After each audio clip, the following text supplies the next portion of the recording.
Welcome back inside the Now Morning Show. Just about 8 minutes before 7 o'clock. If you're interested in football, then I can give you a quick update. The score is still 2-1, I believe, to Serbia against Cameroon. But that's a whole different story. This morning, I want to chat a little bit about International Society of Family Law Caribbean Regional Conference. It's happening from December 13th to 16th. And I want to welcome Senator Hazel Thompson Ahi, who's also the conference convener and the vice president of ISFL. Good morning to you, Senator. Good morning. How are you doing this morning? How do I call you, ruckus? Yeah, you call me what you want. We're not making any ruckus, though.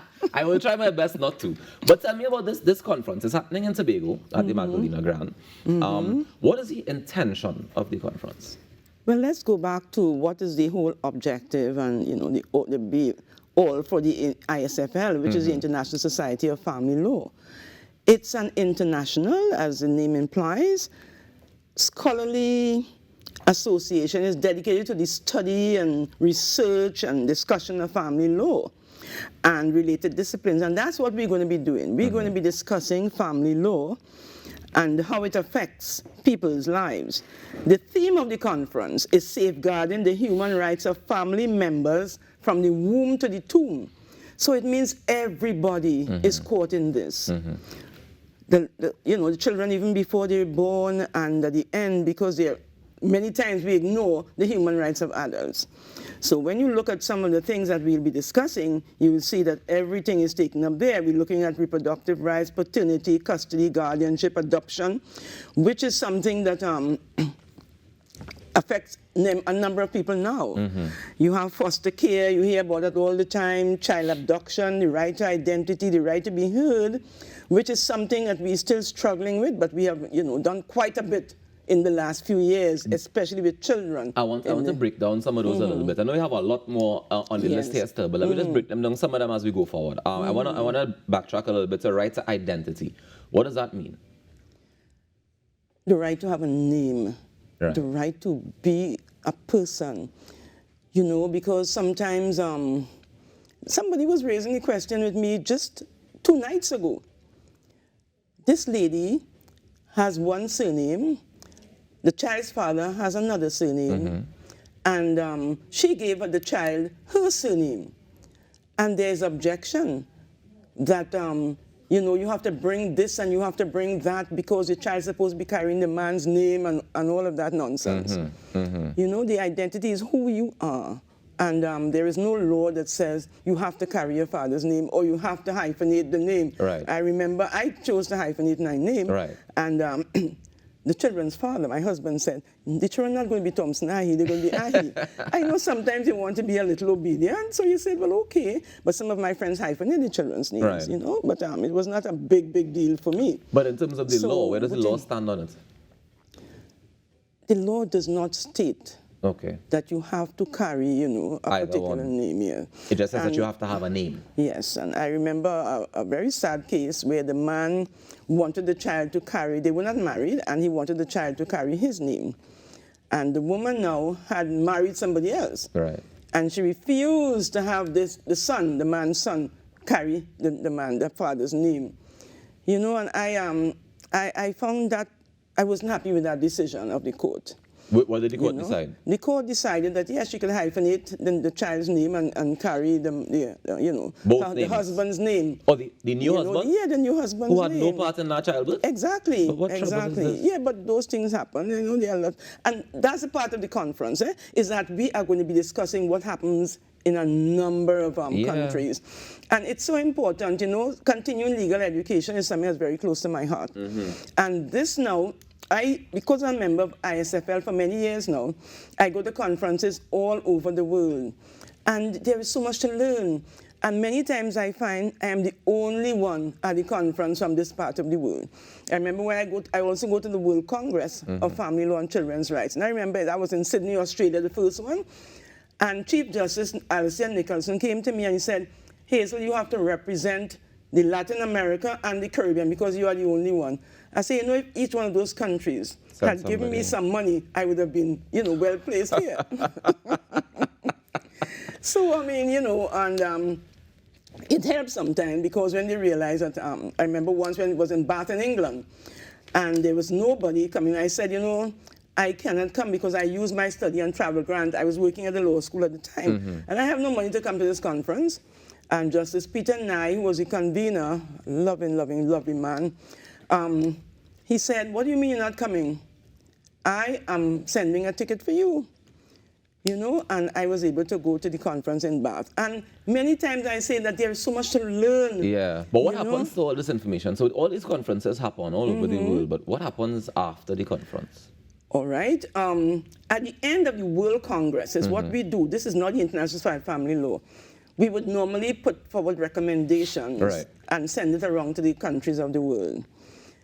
The International Society of Family Law would normally publish a book on the papers that were delivered in the conference. And because part of the thing that we do is we put out an international survey of family law, which is family law around the world. What is the new law in China? What's the new law in Nigeria? I myself have written about new laws in Barbados. I've written about Virgin Islands, a very naughty title, you know. And I've written about Trinidad and Tobago laws. I've written about cohabitational relations and all of those things. So those things are published. And when we had our conference in Vienna, I said, look, I'm not going to do any paper for this conference. It's very stressful when you have to prepare and all of that. So I said, let me take a little time. So I did not do a paper. And when the conference book came up, about 1,200 and something pages, 1,000 something, with all those things about family finances, I saw a book in the mail to me. So I'm saying, but I didn't deliver a paper, so I can't get a free book. But I had done a poem. And they were so thrilled. They said it was in the beginning of the book that, you know, that so they put it in I there. got a free book. All right. So Her Excellency, Go ahead. is coming to open the conference. Her Excellency Paula May Weeks is President is coming to declare the conference open. And then we have the Honorable Madam Justice Bernadette de Souza. She's the Chief Judge of New Orleans Civil Court. And she's an amazing woman. I can't wait to meet her. Yeah. Who do we expect to attend? I know you're saying that you are oftentimes the only person from this side of the world that's attending. Who do we expect to attend this conference in Magdalena, Grenada and Tobago? Well, it's not just for lawyers, Right. Because we have social workers. So we have the judges, we have the magistrates, and just about anybody who is interested in family law, because we'll be discussing a range of issues. Not only the critical analysis of the Convention on the Rights of the Child. This is somebody from Ireland who has written an international book, you know, on rights of the child. I'm taking it up for her to autograph. You have our local people as well. We have Dr. Margaret Burgess, and she's talking about safeguarding the human rights of children in the Commonwealth Caribbean. And we have people from the USA, Children's Equality Right Professor Nancy Dowd. And she is, you know, a lot of them are emerita and emeritus professors who are really renowned in their field. And they're coming from UK, they're coming from South Africa, we have people from Sweden, New Zealand. The Chief Judge of the Family Court of New Zealand, he was supposed to come, but he just demitted office. So he's handing over to the other person. Yeah. But he had prepared his paper, so he's going to do that virtually. And I also have my good friend Mark Hennigan, who is coming to talk about the right of children to give their views and to be heard in the family court in New Zealand. We have Samia Banyo, and she's going to be talking about care, welfare, and protection, analyzing the experience of British Muslim children under the Children Act in the UK. We have our own Dr. Natalie Nick, who is talking about abuse and maltreatment in children with disabilities in Trinidad and Tobago. And we have people from Italy, Giuliana Binato, and she's talking on the birth and death of an online alter ego, children's life on social networks as a new challenge in family law. And we have, you know, I have a group of people from Denmark, and they are the most enthusiastic group of people. They are coming to present on a number of issues. And I say I have to find a particular price to give these Denmarkians, if that's what you call them. These Danish people. These Danish people. I'm going to call them Denmarkians, right? Because I'm saying, you know, they're so excited really, about being here. Yes, they're excited. For those of us who are here and excited about being it, how can we register to be a part of the conference? So go online to our website, and you will be allowed to register. Caribbean so ISFL, yes, ISFL-CaribbeanConference.org. You can also email me at a number of email addresses that we have. I'm seeing one here. including, ISFL Regional Conference 2022 at gmail.com. And my old one, tomahi2013 at gmail.com. So we have people talking about a number of things and coming from university like Cambridge University, Dr. Sloan. He has been at our conferences before. I had 2 previous conferences in Bahamas he is going to be talking about a very, very interesting topic. He is talking about the chimera of parenthood, and that is so fascinating. Because when I heard that, I said, what in France is that about? And that is when people have 2 DNA. I didn't know it was possible. Okay. But you've had situations where, for example, there is a lady who went to apply, Lydia Fairchild, and she went to apply for government assistance.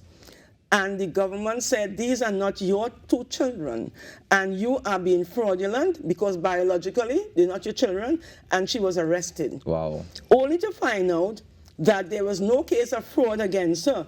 She, in fact, had 2 sets of DNA. Wow. And this has implications even for the criminal justice system, because someone could be accused of a crime, that they didn't commit? They didn't, and also... That's a whole different conference altogether, Senator. Yes. But unfortunately, we are out of time this morning. But I do want to encourage people to check out the International Society of Family Law, the Caribbean Regional Conference happening from December 13th to 16th. The theme this year is safeguarding the human rights of family members from the womb to the tomb. Let me thank very, very much Senator Hazel Thompson-Nahi for joining us this morning and for sharing all of this information. We hope to see you there, because, there's a lot of learning now on how the media treats with domestic violence. It is not, and I'm talking about domestic violence on that conference. Senator, I need no excuse to go to Tobago. I will be there. If you say I have to be there, I'll be there. Yes, and we're having social events as well for free, We're taking you to Nyland Pool, we take you to Buckle Reef, we're having beach line,